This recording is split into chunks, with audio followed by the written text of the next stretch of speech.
want the government to be what exactly are you wanting the government to do? Actually, what I want the government to do is to cut the VAT on household bills. They can fund that by scrapping Ed Miliband's renewable obligations.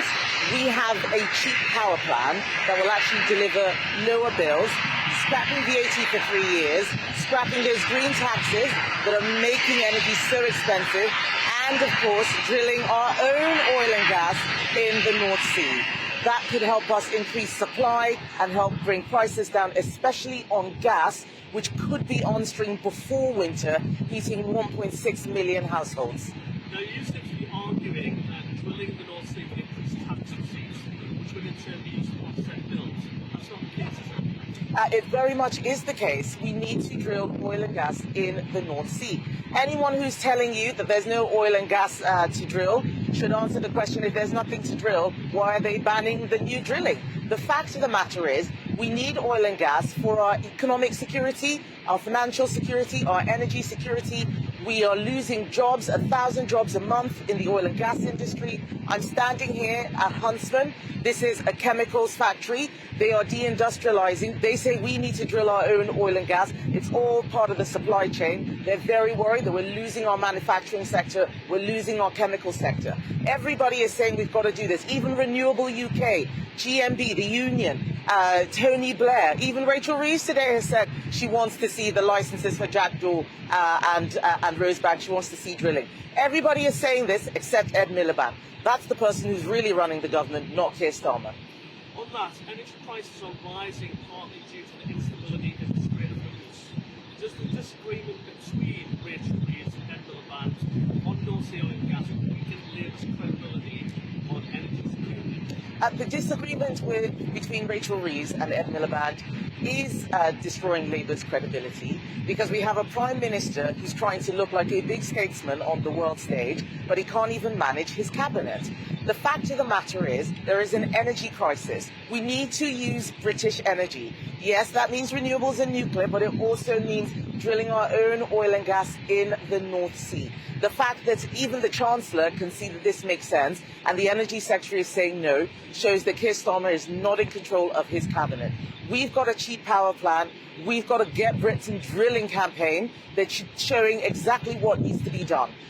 Every business I've spoken to has said this is a no-brainer. We need to hold Labour accountable for its bad decisions. Can I also get your reaction to the US President telling the UK and other allies to go get their own oil? Is the special relationship now over? What would you have told the President if he had said that to you? The special relationship is between the UK and the US, not between Donald Trump and Keir Starmer or whoever happens to be holding those offices. We need to preserve it. We need the US. They are a close military ally. They help a lot on British security. We need to do what's in the British national interest. But if I was speaking to him, I'd be saying, if you break it, you own it. That's what Colin Powell, a former Secretary of State in the US, had said. If you break it, you own it. He started this war. We said that if he needed support against Iran, verbal support, use our air bases. That's one of the things that Britain has done. He should now not be abandoning a mess that he's made if he thinks that it is a mess. What I want to see is this conflict brought to an end. I don't want to see an Iranian regime that is a terrorist threat to the UK, absolutely not. But I want to see a plan. Right now, it doesn't feel like there is a coordinated plan. What we want to see is our government showing that it is thinking ahead, it is prepared. The best thing it can do right now for our own security is increasing supply by drilling our own oil and gas in the North Sea. Now, you're promising to scrap the carbon tax and cut bills by £200 for consumers. Can you explain how exactly that will be funded and when British consumers will start to feel the benefit under a Conservative government? So we could scrap the carbon tax on household bills today, so people would feel it immediately. We could scrap VAT on bills today, and that's being paid for by the subsidies which Ed Miliband has on his net zero projects, which are not working. We've identified £4 billion of savings, which can be used transferring from the failed net zeros projects straight onto things like drilling our own oil and gas in the North Sea, which would increase tax revenue, and being used to scrap VAT on household bills for 3 years, as well as those green taxes. But the best thing about our plan, compared to anything that Labour is saying, is that it also helps business and industry. I'm here in Redcar. I'm standing in front of industry that's saying they're in the last chance saloon. So much of what's on this industrial estate has closed down. Behind me, you can see one that's still working. It's one of the last bits that's still working. I do not want us to lose our industry. I do not want us to lose our manufacturing sector. I want to see a government that cares about this. We're talking about people's jobs that are on the line. They need to do something.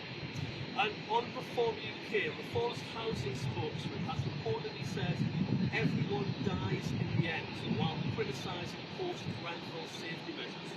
The Prime Minister has called for Nigel Farage to sack him, should he?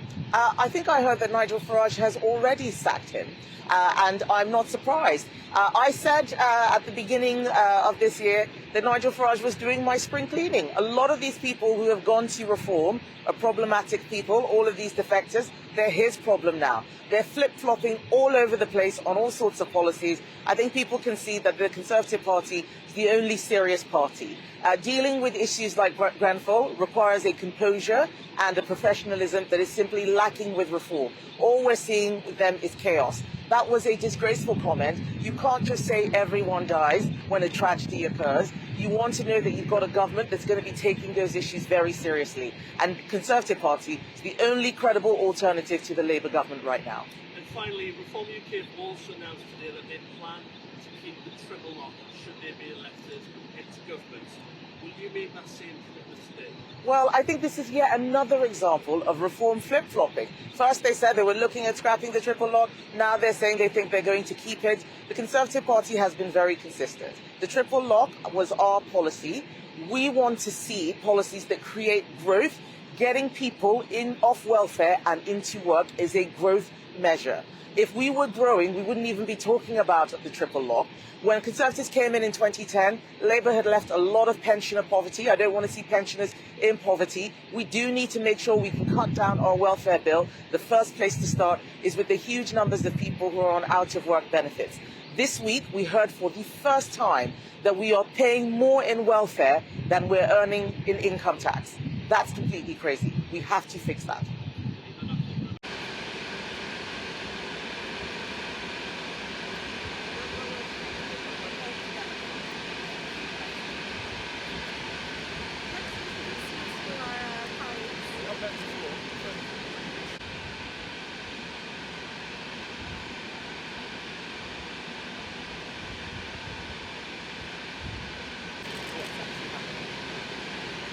Where should we go?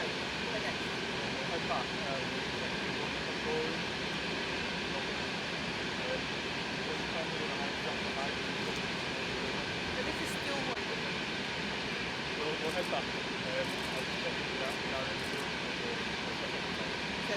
I'll wait here until further notice.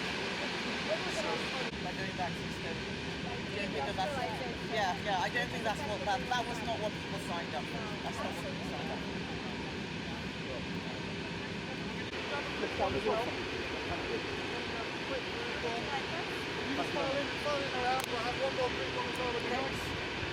So I stay where I am. Stay where you are. In your shoe, it's in your house. You sleep on it, right? So it's everywhere from that point of view, and that's one of the key things you're trying to get across. Yes, so I think one of the reasons people don't know what it is, they know what the chair is, but they don't know what goes into the chair. So they don't think they've lost anything when actually something really significant has been lost. So what I'm trying to do is just explain what you read in the papers sometimes, which seems like, oh, there's a big business that's gone somewhere else, but it doesn't really matter. So I want to make sure that I understand it so that I can make it clear to everyday people who don't spend a lot of time in industry or so we essentially take what they make over the road and then we react it with hydrogen, which we get from over the river, from BOC, a couple of miles away. And then once we create the product, that makes the aniline. And from there we refine it and back over the river to the storage tanks. And then from there it's across the Europe, is the bulk of it. So what are you watching here? You're looking at how it's all going, but yeah, what's so, like important, but not many people realise it. It's always whenever you're part of, you're an ingredient in something rather than the final product. Yeah. People rarely understand. They only see the thing.